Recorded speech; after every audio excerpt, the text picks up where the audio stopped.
Hi, if you're stuck in your career and wondering what to do, or maybe you just want to start something new, then maybe this is the place for you.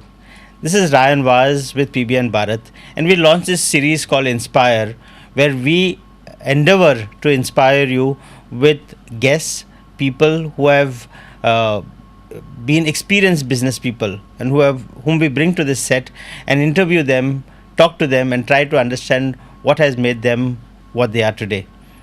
Today's guest is a very, very close friend. He's someone who believes that learning never stops and relationships are life's greatest achievements.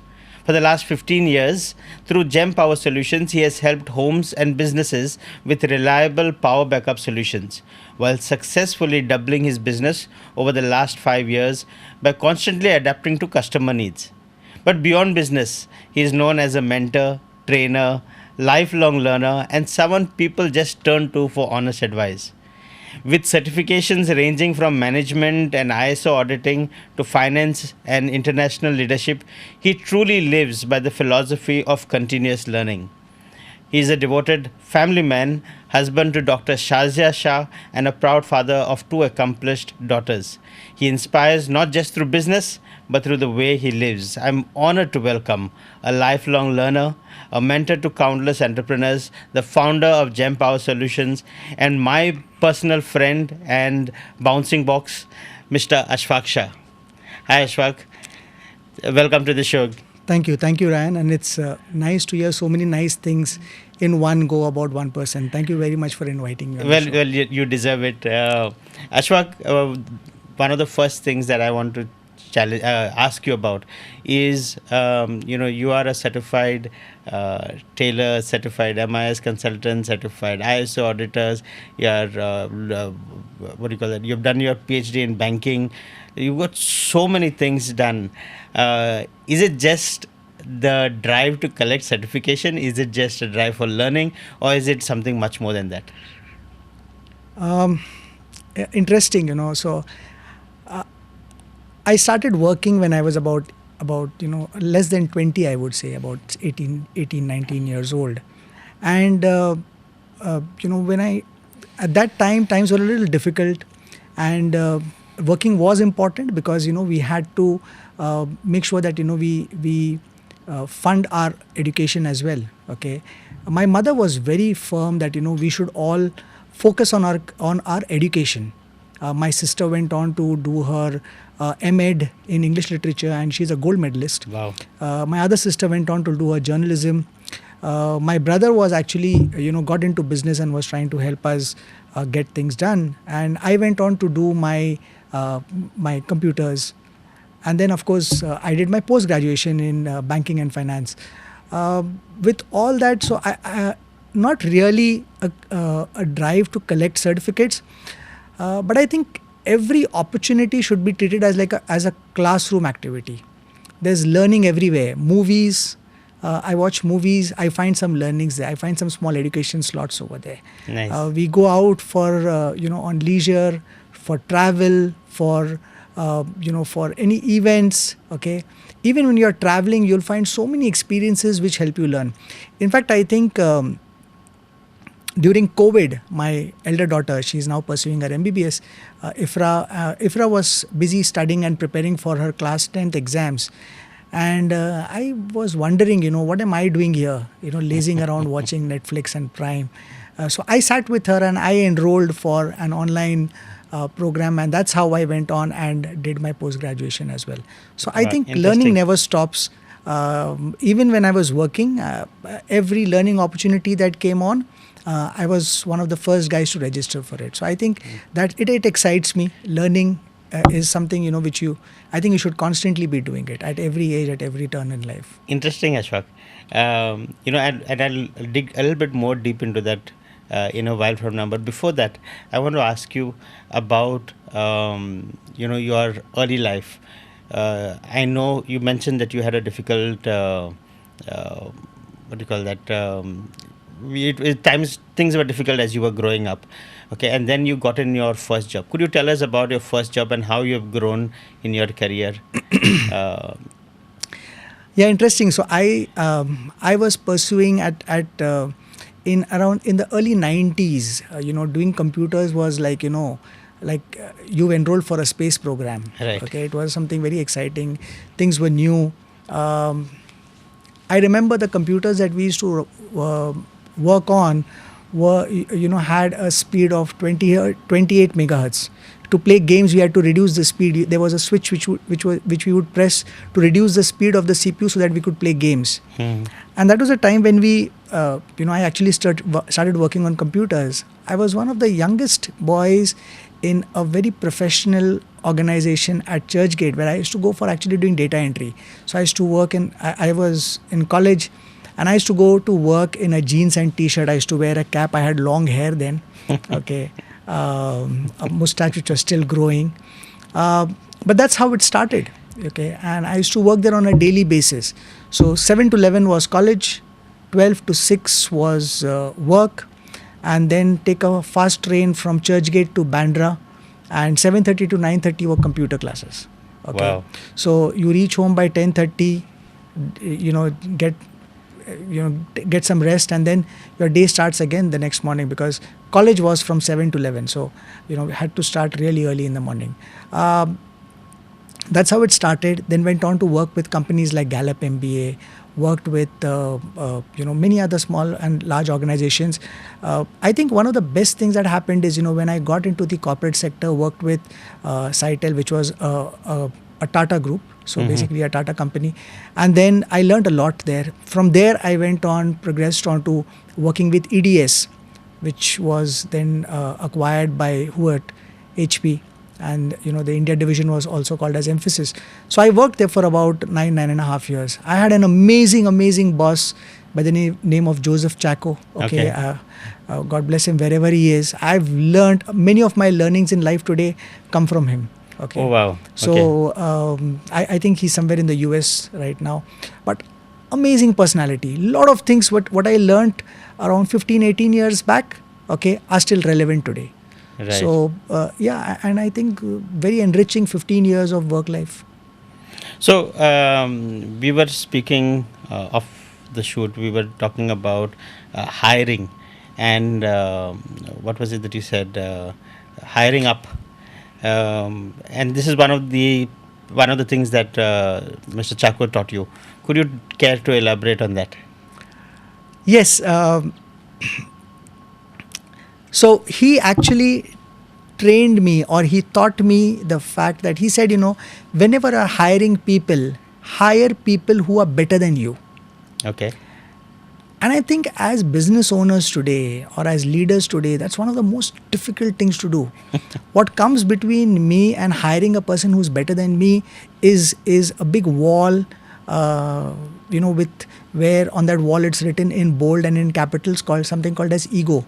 Right. Okay. How do I hire a person who's better than me? Is he going to start teaching me what to do? Is he going to train me? Or is he going to tell me? Will he go ahead and replace me? If he's smarter than me, am I going to go to ask him? Well, if you don't know, yes, you have to go and ask him.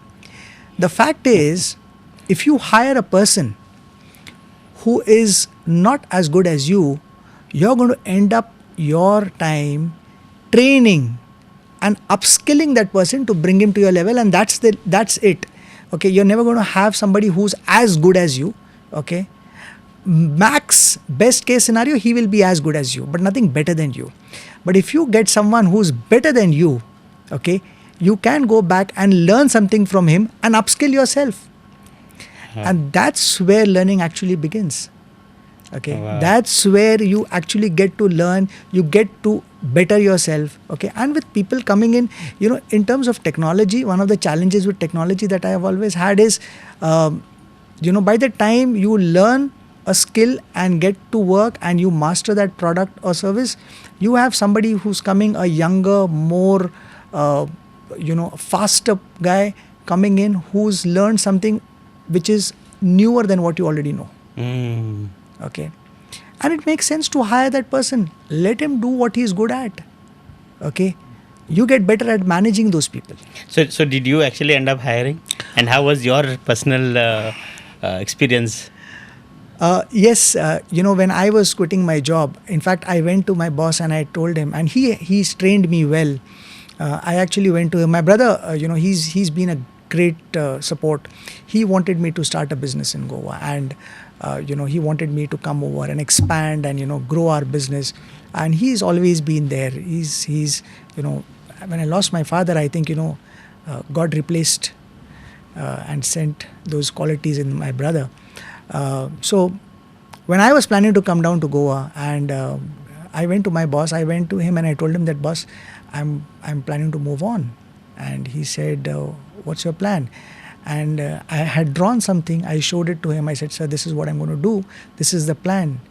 He said, do you have enough money to survive for a year? I said, I have money for 2 years. I can survive for 2 years. Interesting. Very interesting. And he said, great, then I think you should go ahead. Okay, you should go ahead. And what you should do is, if you feel that, it's not working out, you can always come back. Same designation, same salary. Okay, that's my word to you.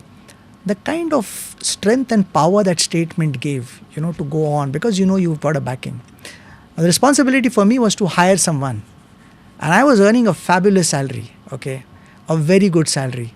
When I went out to hire people, I got some people who were asking for a salary which was about 30% higher or 40% higher than what I was drawing at that time. Right. And I felt I had earned that salary over a period of time because I had moved up the value chain. And the wall came in. It said, how can they just ask for it? I have earned it over a period of time. They've not earned it. They need to earn that. So I went back to my boss and I told him that, boss, he's good, but his salary expectation is 30%, 40% higher than what I am. He only asked me, is he good? I said, yes. Is he better than you? I said, yes, he is. That was a reluctant yes. Very reluctant yes. But I said, yes, he is. He said, okay, take him on board. Okay. Forget the money. I don't want somebody who I want to go and spend my time teaching and training and upskilling. Okay. Get him on board. And I realized that it's not about money. It's about the value you bring to the table.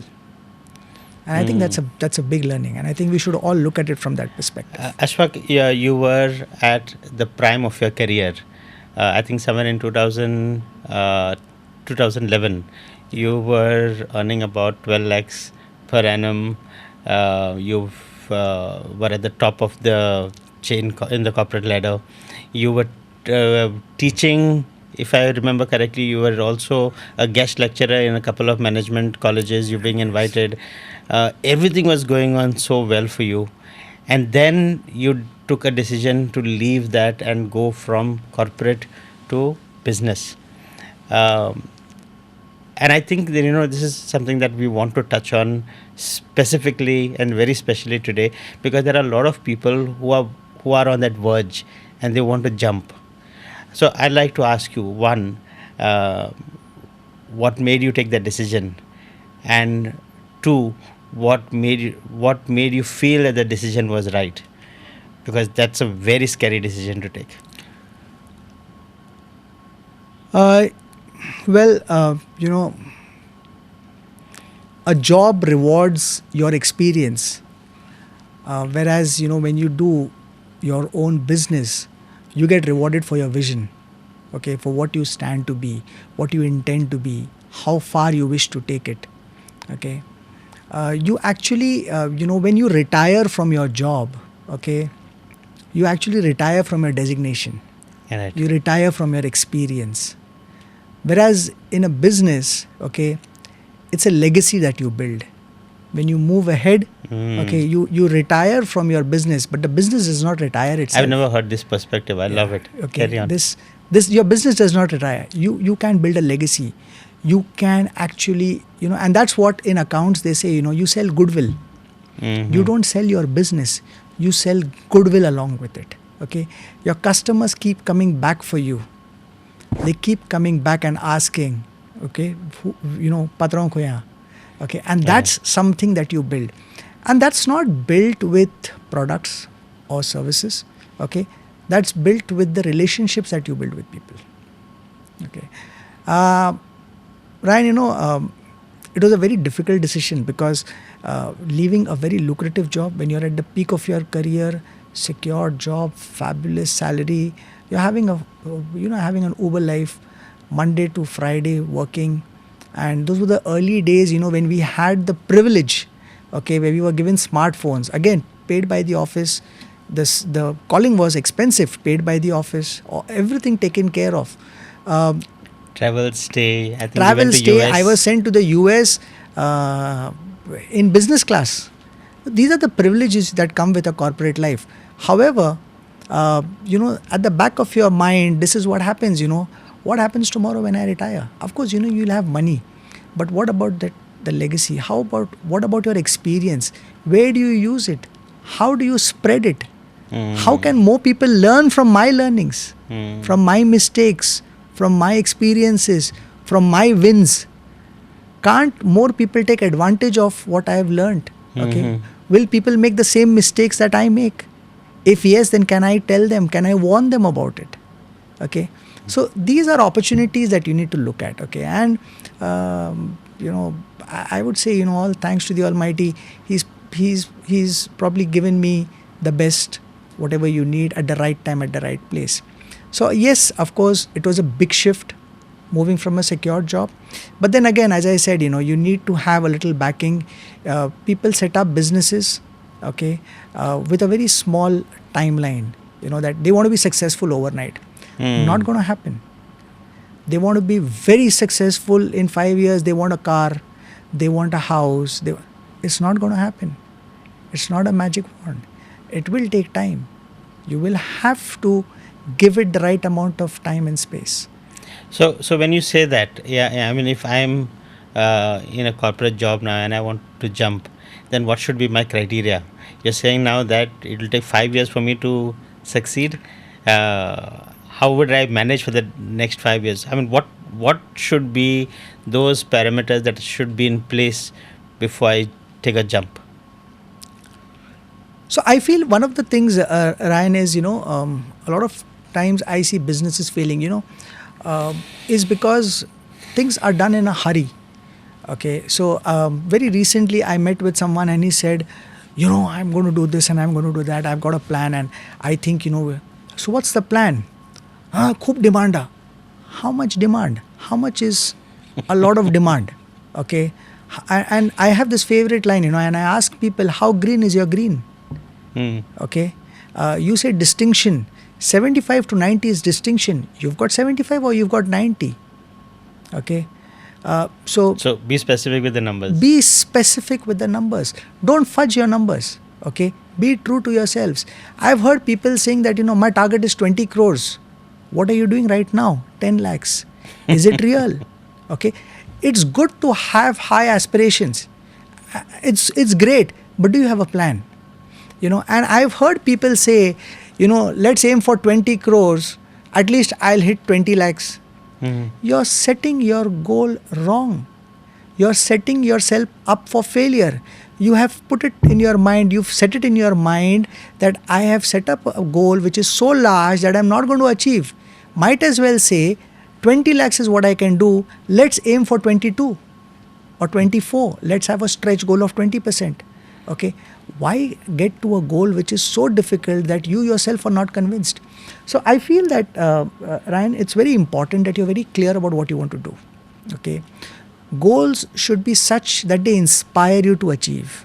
Mm. They should not be such that, I don't think I can get there. You're starting on a wrong footing. Okay. So I think it's very, very important that we know what our abilities are. You should also know what are your limitations. Okay. And should work around that. I'm a very cautious player.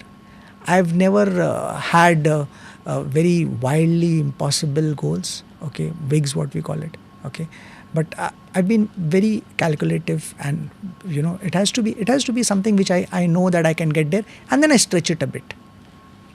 So I'm going to request you to,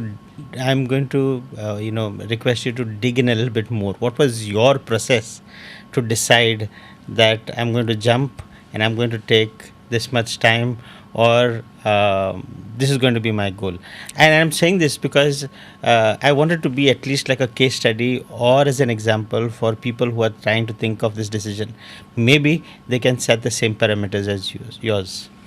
Fair enough, Ryan. So I think how it started is that there was a business plan. I mean, there was a plan to set up a business. Okay, and you need to start by ensuring that you have enough money to sustain yourself. Okay, for an X amount of time. So if I know that I'm going to take about a year and a half to set up my business, okay, Right. I should have at least 6 months to 8 months of buffer, because things may not happen the way you want. If it happens early, great for you. If it doesn't, then what's the plan B? So 8 months. So 8 months to 10 months additional to what your success is. Okay, because most people would stop because at the end of the day, roti kapda makan. If it's not happening, then you want to quit and get back. Okay, so I think that support from your family, very, very important. Okay, my spouse very supportive, my family very supportive. Okay, so you need a lot of support from your wife. Don't be a Superman and go against all odds and say, I'm going to do this, I'm not going to listen to you, because you're going to need them. Okay, so financial support is important, emotional support is very important. Okay, sometimes you have all the money in the world but you don't have the emotional support. And then you're okay. So I think set up the timeline, have a business plan. Okay, and start working on, if you're looking at a long-term goal, start working on your relationships. Okay, I started off by going to Verna Industrial Estate and different industrial estates and going there and meeting with them, and I realized that what they were looking for is L1. L1 is basically who's giving the lowest quote. Right. So they wanted two things. Number one, they wanted people with the lowest price. Number two, they wanted somebody who could give them higher credit time. Okay. And I realized that they're not looking for the best product or the best service. They're looking for these two things, and I don't think I can give that. My forte is to give the best service, to give them the best experience, give them the right requirement. So that's where I felt that retail is something that I should focus on. And in retail, the customer is the king. You treat them like a king, give them what they want. They would value good suggestions, they would value good products, they value good service, and they're willing to pay an extra price for it. Ashfaq,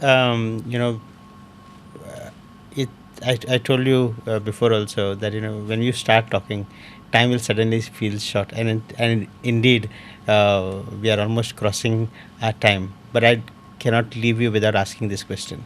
This is a funda that I've been taking away from you, and I'd like to share it with the audience as well. But I wanted to come from you itself. You are a distributor for Exide, right? Dealer for Exide. Dealer for Exide, right. You told me about competition.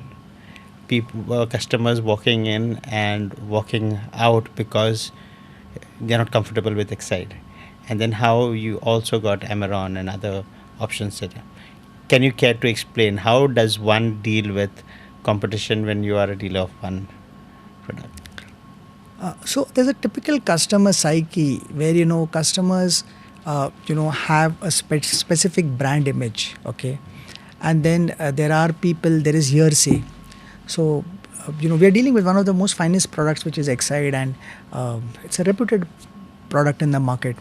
But then again, there are people, some garage owners, there may be some other people, friends, who will say that why don't you try this brand, this is a better brand. Maybe they've had a good experience with it.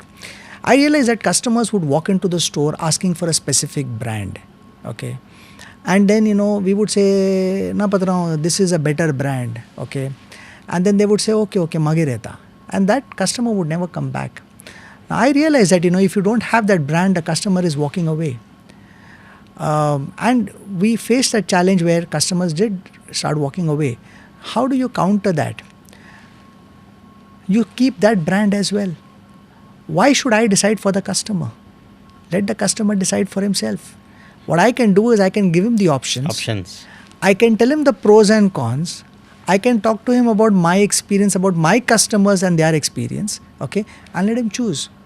Now when the customer would see both the products on the shelf, okay, and when I explained everything to him, eventually the question that would come is, which one is better? Okay, and then we would give them what we feel is the right fit or the right product for them. For their requirement. And then there are certain customers who are, they've come with a fixed mind that no, I want product B. Let them have product B. Who am I to tell them don't buy this? Okay. So I think that's the way it should be. I think there are times when we are too attached to a product. And we try to sell only and only that product or that brand. True. Thanks. Thank you very much, Ashfaq, for that insight. So what you're basically saying that rather than fighting, or rather than competing, you can use both brands to complement each other. Yes, absolutely. Or rather to complement the sales process. Absolutely. And a very, very powerful insight for people in the retail space. But I think this can be used across the industry as well. Ashfaq, I think we could have had about 3 more sessions like this, describing and talking and discussing about very specific business fundas that you have picked up along the way. But time does not allow us. Fair enough. Yeah, but I hope that we will be able to find a different format where I will be able to talk to you on air, share your ideas with a lot more people for a longer period of time. Over the years, sitting with Ashfaq, I too have picked up a lot from him, and it is a huge pride and honor to have him on the show today. Not just because he thinks, or rather he's been so much experience, but he thinks slightly differently. And that is what has endeared us together for a long time. Thank you very much for coming onto this show, for taking out the time. I know you had a tight schedule, and still you made it over here. Thank you very much. Appreciate. I'd like to request the viewers, if you have any questions for Ashfaq, put it down in the comments box, and I will ask Ashfaq to reply to him, to reply to those questions personally. Thank you very much. Thank you, Ashfaq. Thank you very much, Ryan. Indeed, a good opportunity, and it was a pleasure as always sitting and chatting with you. I look forward to meeting you more often and sharing more insights and learning more from you. Absolutely. Thank you. Thank you very much.